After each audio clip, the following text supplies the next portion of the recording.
Matt, new this morning, two people in the Parkland neighborhood were shot late last night. It happened just minutes apart and 1 block away from each other. LMPD said one of those victims is now dead. Police got a call about the shooting in the 2900 block of Greenwood Avenue. There, police found a man who had been shot. He was taken to the hospital and is expected to be okay.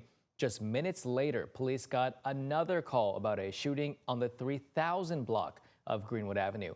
Officers found a man who had been shot multiple times. He died at the scene. Police are trying to figure out if there were any relationship between the two victims. If you have any information, pictures, or videos, call 574-LMPD. Right now, the community is feeling a big loss this morning after cardiologist and health advocate Dr. Kelly McCants died on Friday. His family tells us he was 50 years old and his death was very unexpected. WHAS11's Chloe Shaley shares the impact McCants had on the community during his time in healthcare.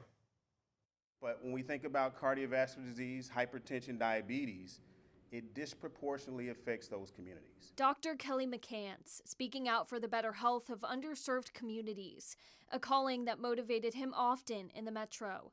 The 50-year-old cardiologist died on Friday. Norton Healthcare says during his 7 years of serving on the team, McCants had various leadership roles. First joining the team as medical director of the Norton Health and Vascular Institute Advanced Heart Failure and Recovery Program. It will take me a lot of clinic days to touch 1,000. But his passion and care reached so many outside and inside the exam room. He connected with Dr. McCants. He would come in and give him a fist bump, and he said, "Hey, boss man, how are you?" Dr. McCants treated Lisa Fulkerson's 36-year-old son, Jesse, for years. She says McCants would go out of his way to check on Jesse after treatments and truly listened. I mean, it just chokes me up. I mean, he's going to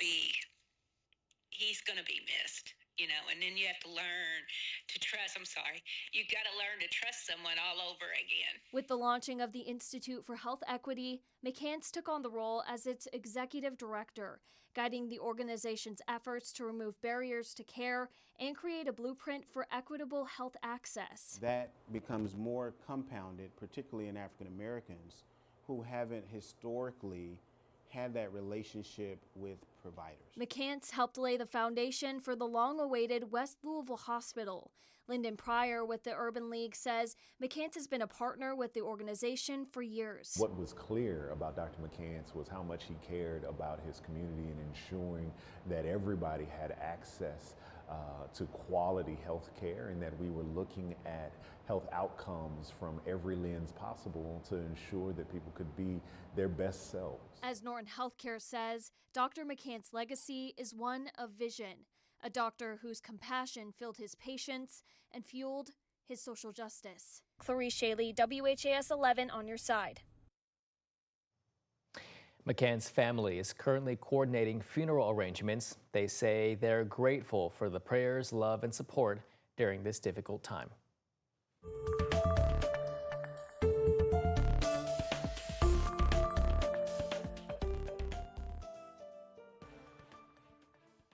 Helping out after tragedy, the Kentucky Expo Center hosted a car show to help those impacted by the UPS plane crash. The Airplane Disaster Victims Relief Indoor Car Show showcased around 350 custom cars, Jeeps, trucks, and bikes. All of the proceeds from yesterday will go toward the Team Kentucky Relief Fund, supporting victims of the plane crash that took 14 lives earlier this month. We spoke to members of the Stir Crazy 4x4 Club, how they were feeling after putting on the event. It's a special thing to be able to help out in situations like that, and knowing that the money is going to go to the victims' families, and nothing makes that go away or can ever replace that. But at least they can have something to help out through the holidays that might make it a little better. Yeah, it just feels good to be able to do something like this for such a tragic accident, you know. But we was glad to do it and step up for it, and glad it turned out the way it did. To stay up to date on our latest coverage of this still developing story, visit WHAS11.com, or you can continue watching on the WHAS11 Plus app, or don't forget you can also watch on Channel 11. Just download to watch for free on your TV.